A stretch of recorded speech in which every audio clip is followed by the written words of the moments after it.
सभी भक्त प्रेमियों को जय श्री श्याम। चलिए आपको सालासर और खाटू धाम के दर्शनों में लेकर चलते हैं। हमने खाटू धाम जाने के लिए बस का ट्रैवल किया और हम पहुंचे अपनी धर्मशाला में। और अब हम धर्मशाला से निकलकर सालासर जी के दर्शनों के लिए निकल पड़े हैं। और आप देख सकते हो यहाँ पे ठंडी ठंडी हवाएं चल रही हैं। गर्मी का मौसम तो है ही है, पर इतना नहीं है। ठंडी ठंडी हवाएं चल रही हैं। दुकानों में भी बड़ी रौनक है, हर एक चीज़ मिल रही है। अब हम आपको खाटू श्याम और सालासर के बारे में कुछ कुछ विशेष बातें बताएंगे। चलिए पहले सालासर की कुछ विशेष बातें बताते हैं। सालासर एक ऐसा मंदिर है जहाँ पर दाढ़ी मूंछ के साथ हनुमान जी को दर्शाया गया है। संत मोहनदास जी भक्ति से प्रसन्न होकर हनुमान जी ने इसी रूप में इन्हें दर्शन दिए थे। चलिए हम बात करते हैं सालासर की। अब हम सालासर के गेट पर पहुंच गए हैं। पहले हम गेट नंबर 2 पे पहुंचे थे। वैसे तो सालासर के 4 गेट हैं, हम दूसरे पे पहुंच गए थे। फिर हमने पहले नंबर के गेट पे जाना था, क्योंकि वहां से अच्छी तरह सीधे लाइनों में लगा जाता है और अच्छा भी लगता है वहां से जाकर, क्योंकि वो मेन गेट है। और यहाँ पे देखने में बहुत प्यारी दुकानें दिखाई देती हैं। लोग सुबह सुबह के दर्शनों के लिए बहुत उत्साहित हैं, खुश हैं। हम यहीं से प्रसाद लेंगे एक दुकान पे से, और उसी दुकान पे हम चप्पल जूते भी निकालेंगे। चलो चलते हैं, देखते हैं हम कौन सी दुकान से प्रसाद लेते हैं। देखो ऊपर भी लिखा है श्री बालाजी का मंदिर गेट नंबर 1, और हम जाएंगे इसी गेट से, क्योंकि यहाँ सभी जाते हैं पहले गेट से। वैसे तो सभी गेट से जाया जाता है, पर ज़्यादा तकरीबन अगर आप लोग कभी भी आओ तो पहले नंबर के गेट से ही जाना। और देखो पब्लिक कितनी है और अच्छा भी लगता है। लो अब हमने प्रसाद लिया यहाँ से, दुकान से। बड़ी अच्छी दुकान है ये, आप कभी भी आओ। सालासर जी के पास ही, बिल्कुल गेट के पास ही दुकान है, और यहीं से आप प्रसाद लेना। बहुत अच्छा प्रसाद देते हैं लोग। अब हम देख सकते हैं कि फूल, कितने प्यारी प्यारी मालाएं मिल रही हैं फूलों की, और बेचने वालों पे कितनी भीड़ लग रही है। अब हम अंदर जाएंगे। प्रसाद तो हमने ले ही लिया। अब हम अंदर पहले गेट से जाएंगे, और क्योंकि हमें लाइनों में लगना है, और लाइनें अभी तो कम है, मतलब भीड़ कम है। अंदर जाके हमें पता चलेगा कि भीड़ कितनी है सालासर जी पे। अब हम सालासर के बारे में कुछ आपको अग्निकुंड के बारे में बताएंगे। चलिए आगे अग्निकुंड ही आने वाला है। तो अब हम सालासर के कुछ ऐसी बातों का आपको बताते हैं जो उनकी मान्यता बहुत ही ज़्यादा है। ये मंदिर के अंदर एक चमत्कारी पवित्र अग्नि जलती है। आप देखेंगे आगे जाके आपको एक अग्निकुंड दिखाई देगा, जो कि 300 वर्ष से लगातार जलती आ रही है। ये अग्नि संत मोहनदास जी ने अग्निकुंड में अग्नि प्रज्वलित किया था। ऐसा माना जाता है कि कई बीमारियां इसी की भस्म लगाने से ठीक हो जाती हैं। अगर आप यहाँ की भस्म लेके जाते हो तो इस भस्म से काफ़ी बीमारियां ठीक होती हैं लोगों की, ऐसी मान्यता है। अगर आप इस कुंड में देखोगे ना तो साइडों में आपको भस्म मिलेगी, उसे जरूर लगा के जाना। ये कुंड 300 वर्ष लगातार इसकी ज्योति जलती आ रही है। चलिए अब दिखाते हैं हम अंदर का सीन। मेरे से जितना बनाया गया, मैंने अपने उससे बहुत वीडियो बनाई है कि लोगों को अच्छा लगे, प्यारी लगे। पर यहाँ पे कैमरा लाना अलाउड नहीं था, रीलें बनानी अलाउड नहीं थी, तो मैंने फिर भी थोड़ी बहुत रील बनाई है। तो अब देख रहे हैं कि हम मंदिर के अंदर जा रहे हैं, एंट्री हो रही है हमारी, और लोग झंडे लेके जा रहे हैं और जय श्री राम का जयकारा बोलते जा रहे हैं। चलिए हम भी इनके साथ शामिल हो जाते हैं, हम भी थोड़ा सा जयकारा लगा लेते हैं। और अब आप देख रहे होंगे कि मंदिर अभी थोड़ी दूरी पे है। ये जो पीछे पेड़ गया है ना, इसके बारे में बहुत मान्यता है। यहाँ पे लोग अपना नारियल टांगते हैं और मन्नत मांगते हैं। अब मैं आपको बताऊंगी ये नारियलों का क्या होता है। अभी आगे चलते हैं, चलो अभी हम मंदिर की ओर चलते हैं। ये देखिए पब्लिक कितनी ज़्यादा हमें मिली। बाहर तो ऐसा लग रहा था जैसे पब्लिक है ही नहीं है, पर अंदर काफ़ी सारे लोग देखने को मिले हैं। अब बस सब जयकारे लगा रहे हैं, जय श्री राम, जय श्री राम, और बालाजी के दर्शन हो जाएं तो बहुत अच्छा लगेगा हम सबको। सब अपने अपने मोबाइल से बालाजी की फ़ोटो बनाना चाह रहे हैं, पर वहाँ की जो संस्था है वो बनाने नहीं दे रही, क्योंकि उन्होंने मना कर रखा है कि फ़ोटोएं नहीं खींचनी है यहाँ पर। फिर भी हम लोग ले लेते हैं थोड़ी बहुत। चलो चलते हैं पब्लिक के साथ और दर्शन करते हैं सालासर के। चलिए, जब तक हमें दर्शन होते हैं हम आपको बताते हैं खिचड़ी के पेड़ के बारे में। खिचड़ी के पेड़ पर बंधते हैं मन्नत के 25 लाख नारियल। तो इन नारियलों का होता क्या है? ना तो इन्हें फेंका जाता है और ना ही इन्हें जलाया जाता है। चलिए अभी हम जरा सालासर जी के दर्शन कर लेते हैं। सालासर जी आगे पहुंचने ही वाले हैं हम, और देखेंगे आप सालासर जी को। सुबह सुबह के सालासर जी के दर्शनों के लिए जयकारा लगाएं, जय श्री राम, और बालाजी के दर्शन कीजिए। संकट मोचन है और सब लोग अपने मोबाइल से उनकी वीडियो बना रहे हैं, तो थोड़ा सा तो आपको दिखेगा ही है सालासर के दर्शन, क्योंकि मैंने थोड़ा सा ली है उनकी फ़ोटो कि आप लोगों को वीडियो थोड़ी सी नज़र आए उनके, क्योंकि मैंने ज़्यादा क्लोज़अप नहीं करा था, दूर से ही लिया है, तो आपको ज़रूर नज़र आएंगे सालासर। अगर आप वीडियो को जूम करके देखोगे तो ज़रूर सालासर जी के दर्शन नज़र आएंगे। देखो बिल्कुल क्लियर आ रहे हैं, पर हैं दूर।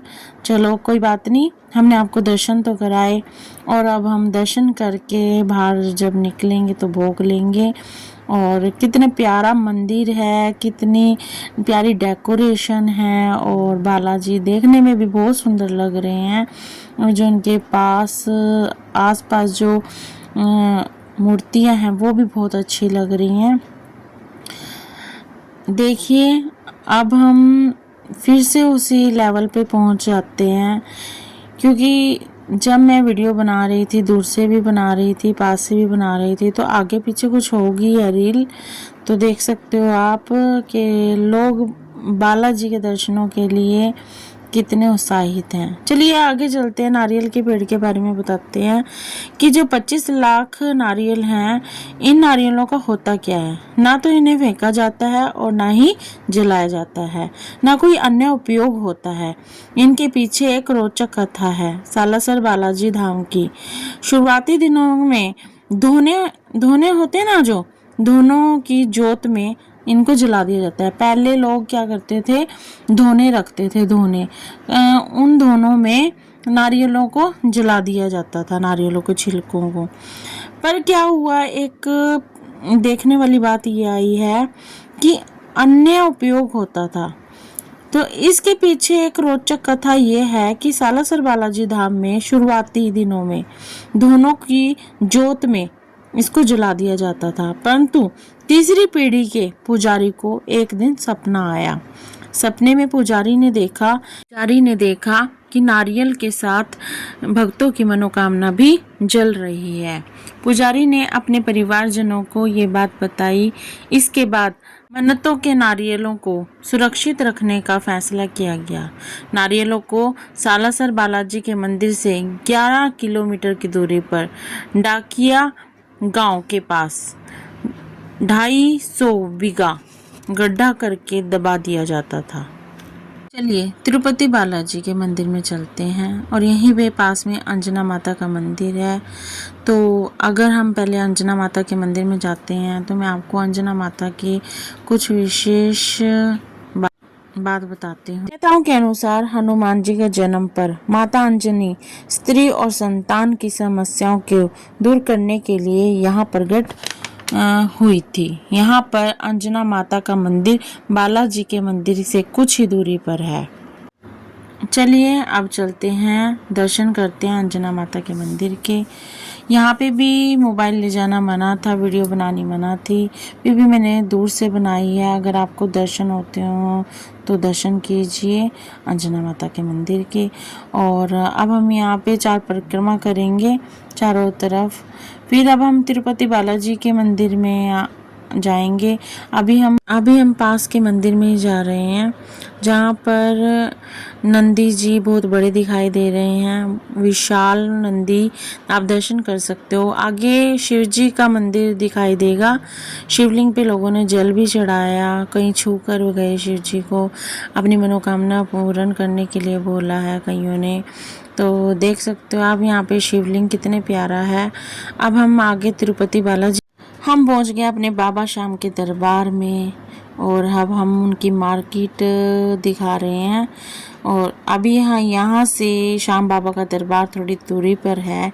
हम पैदल चल रहे हैं। यहाँ से हमने फूल लिया और भगवान का मोर पंख लिया, और हम मतलब भीड़ बहुत होने वाली थी क्योंकि दूसरे तीसरे दिन एकादशी पड़ रही थी, तो काफ़ी पब्लिक आज भी आई हुई थी। हमें यहाँ पे भीड़ मिली है, तो आप देख रहे होंगे हमारे साथ चल के कि काफ़ी पब्लिक है, पर अच्छा लग रहा है कि कुछ खाटू श्याम जी के साथ साथ दर्शन होते जा रहे हैं। हर एक दुकान पे खाटू श्याम जी दिख रहे हैं। मुझे बहुत अच्छा लगा कि मुझे हर एक दुकान पे खाटू जी के दर्शन हो रहे हैं।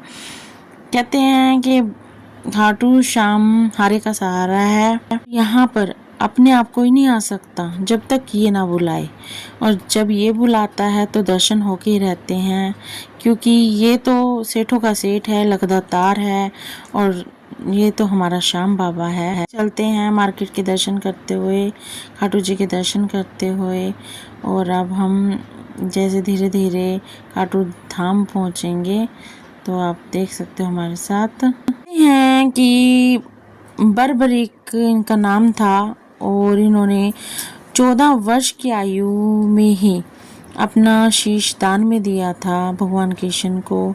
और भगवान कृष्ण ने इनको महाभारत का युद्ध देखने के लिए अमृत का पान कराया था। भगवान कृष्ण ने इनसे पूछा कि हे बर्बरिक, तुम्हारी कुछ इच्छा हो तो बताओ। तो बर्बरिक भगवान बोले कि हे प्रभु, मैं युद्ध देखना चाहता हूँ। और युद्ध देखने के लिए भगवान कृष्ण ने उस स्थान पर ले जाकर बिठा दिया जहाँ से पूरी महाभारत का युद्ध देखा जा सकता था। और ऐसे ही हमारे बर्बरिक हैं जिन्होंने पूरी महाभारत का युद्ध देखा। महाभारत का युद्ध समाप्त हो गया तो अर्जुन और पांडव सब मिलकर बर्बरिक भगवान के पास गए और बोले, चलो थोड़ी आगे चलते हैं और फिर बता।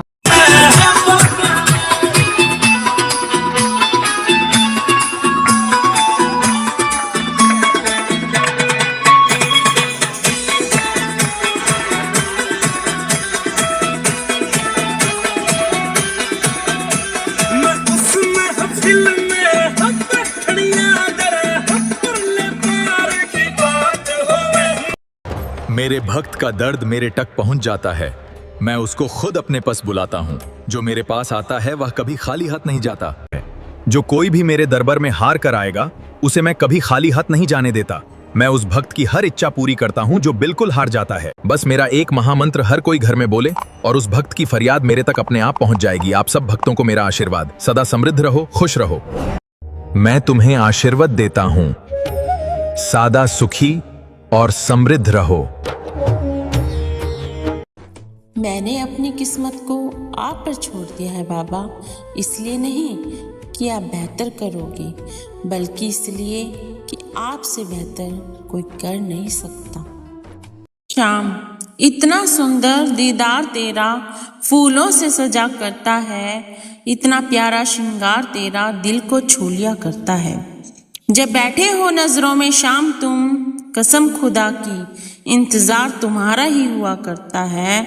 दर्शन पाने को ये आंखें बस तुम्हें देखना चाहती हैं। एक बार सामने आ जाओ श्याम, एक बार सामने आ जाओ श्याम।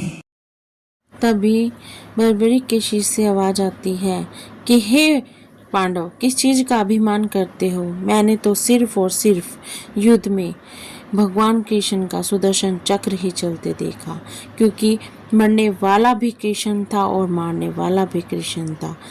इतने में खुश होकर कृष्ण भगवान ने बर्बरिक को क्या क्या वरदान दे डाले। जब हम खुश होते हैं तो हम सोचो किसको क्या दे देते हैं। इसी तरह भगवान ने खुश होकर बर्बरिक को काफ़ी सारे वरदान दे डाले और कहा कि हे बर्बरिक, मैंने जिस शीश को अमृत का पान कराया था, आज मैं उस शीश को अमरता का वरदान देता हूँ। जैसे जैसे कलयुग बढ़ता जाएगा, हे बर्बरीक, जैसे वैसे तुम्हारे घर घर में मान्यता बढ़ती जाएगी। कोई शाम पुकारेगा, उसकी मदद ये मुरली वाला शाम नहीं, तू खाटू श्याम बनकर उसकी मदद करेगा। तुम्हारी माँ ने तुम्हें वचन दिया था कि जो भी तुमसे कुछ भी मांगेगा तुम उसे मना नहीं करने के। तुम्हारे दर पर खाली हाथ आकर खड़ा हो जाएगा, तुम उसकी इच्छा पूरी कर दोगे। चलते हैं, हम खाटू श्याम के दरबार में आ गए हैं और अब हमारे हाथों में गुलाब के फूल हैं जो हमने भगवान पे चढ़ाने। मैंने भगवान के लिए एक छोटी सी प्यारी सी सीढ़ियों से चढ़ा जाता है, जैसे प्रभु के आमने सामने दर्शन होते हैं। हम उस 13 सीढ़ियों पे पहुँचे हैं और हम धीरे धीरे आगे बढ़ रहे हैं। आपको सिर्फ हारे का सहारा ही दिखेगा वहाँ पर, क्योंकि मैं बना नहीं पाई हूँ खाटू श्याम की पूरी फेस की वीडियो। वहाँ पे पुलिसकर्मी थे, वहाँ की संस्था थी, वो खाटू श्याम की फ़ोटो मैंने बनाने की थी, और अगर मैं वीडियो बनाती तो मैं उनसे कुछ मांग ना पाती, तो इसलिए मैंने उनके दर्शन ही करे हैं। फिर से आप लोगों को सुनाती हूँ कुछ अर्जी। हजारों बार देखा है प्रभु तुझे, हजारों बार सजे हो, पर जब भी देखा शाम तुझे, पर जब भी देखा शाम तुझे, हर बार नए से लगे हो, हर बार नए से लगे हो। जय श्री श्याम, जय हरे के सहारे। आपके लिए मैं गुलाब और मोर छड़ी लेकर आई हूँ। हे प्रभु, आप मेरी मनोकामना पूर्ण करना, मेरे अपने भक्तों की मनोकामना पूर्ण करना, जो इस लाइन में लगे हैं। तैयार कर रखी है। हाथ जोड़ विनती करूं, सुन लो चित लगाए, दास आ गए शरण में, राखियो इसकी लाज। धन्य ढंढारू देश है खाटू नगर सुजान, अनुपम छवि श्री श्याम की दर्शन से कल्याण। शाम शाम तो मैं रटूं, शाम ही जीवन प्राण, और शाम जगत जग में बड़े, इनको करूं प्रणाम। खाटू नगर के बीच में बन्यूं आपको धाम, फाल्गुन शुक्ल मेला भरे, जय जय बाबा श्याम। फाल्गुन शुक्ल द्वादशी उत्सव भारी होए, बाबा के दरबार से खाली जाए न कोई। उमापति लक्ष्मीपति सीतापति श्री राम, लज्जा सबकी राखियो, हे खाटू के बाबा श्याम। शिल्पी तो प्रेम से धरे श्याम का ध्यान, श्याम भगत पावे सदा, श्याम कृपा से मान।